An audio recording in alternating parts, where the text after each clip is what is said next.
कुंडली करदार विठ्ठल श्री ज्ञानदेव तुकाराम आदी शक्ती मुक्ताबाई की जय। इतस्ततो तार्किको मार्जार व्यर्थ तर्क करणारा मांजरीच्या जन्माला जातो। पक्षाघात को खद्देतो दुसऱ्याचे घर जाणारा काजव्याच्या जन्माला जातो। मात्र नसापारी चानपत्य दुसऱ्याचे धन चोरणार दुसऱ्याच्या ठेवीचे अपहरण करणारा माणसाला मूलबाळ होत नाही। रत्नापारीचे अत्यंत दरिद्र रत्न चोरणारा अत्यंत दरिद्र होतो। धान्य हरणारा मुष्यक धान्य चोरणारा उंदराच्या जन्माला जातो। देवल चांडाल देवाचे खाणारा चांडाल योनीला जातो। मातृवधू अंधत्व मायेचा वध करणारा आंधळा जन्माला येतो। वारगुशिक गुण व्याज घेणारा कासवाच्या जन्माला जातो। पूर्ण नाभू नास्तिका कृतज्ञ देव न मानणारा उपकारात जाणीव न ठेवणारा कात्मीच्या जन्माला जातो। परद्रव्य हरणारा प्रेत दुसऱ्याचे धन चोरणारा प्रेत योनीला जातो। पुस्तकाध्यापक शुगाला पैसे घेऊन आध्यात्मिक विद्या शिकवणारा कुल्ल्याच्या जन्माला जातो। शरणागत त्यागी ब्रह्म राक्षस आपल्याला कोणी शरण आला आपण त्याचा त्याग केला तर आपण ब्रह्म राक्षस होतो। शनिवासरे अद्रकम भक्षित्वा यात्रा पुढे शनिवारी अद्रक खाऊन प्रवास करावा। रविवासरे दुद्धम जलम वा पित्वा यात्रा पुढ्यात रविवारी दूध किंवा पाणी पिऊन प्रवास करावा।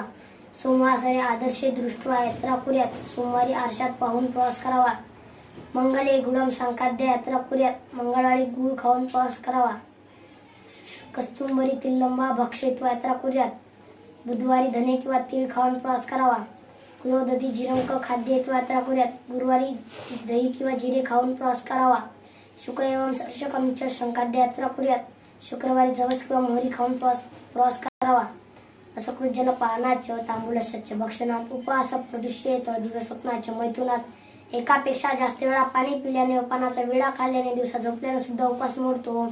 अष्टोतान्य वृतज्ञानी अपोमूलम मृतंपय हे ब्राह्मणांना काम्यांचो गुरुवचन औषधम 8 वस्तू उपवास मोडीत नाही। पाणी फळ मूळ दूध तूप तसेच ब्राह्मणाचे वचन गुरुचे वचन आणि औषध। 60 वर्ष सहस्रानी नरकम प्रतिपद्यते आत्महत्या करणारा 60,000 वर्ष नरकात राहतो।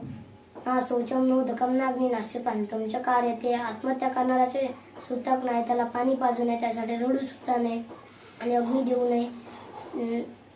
नये ना शौचम नोदकम नाग्नी नाश्यपांतम च कार्यते आत्महत्या करणाऱ्याचे सुतक नाही त्याला पाणी पाजू नये त्यासाठी रडू सुद्धा नये त्यासाठी त्याला अग्नी देऊ नये त्यासाठी रडू सुद्धा नये।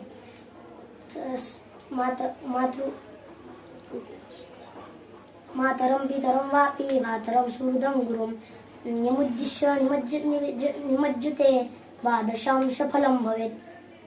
जो आई वडील भाऊ बहीण मित्र किंवा गुरुसाठी तीर्थस्नान करतो त्याला त्या तीर्थाचा पुण्याचा 12 भाग मिळतो। आदी शक्ती मुक्ताबाई की जय।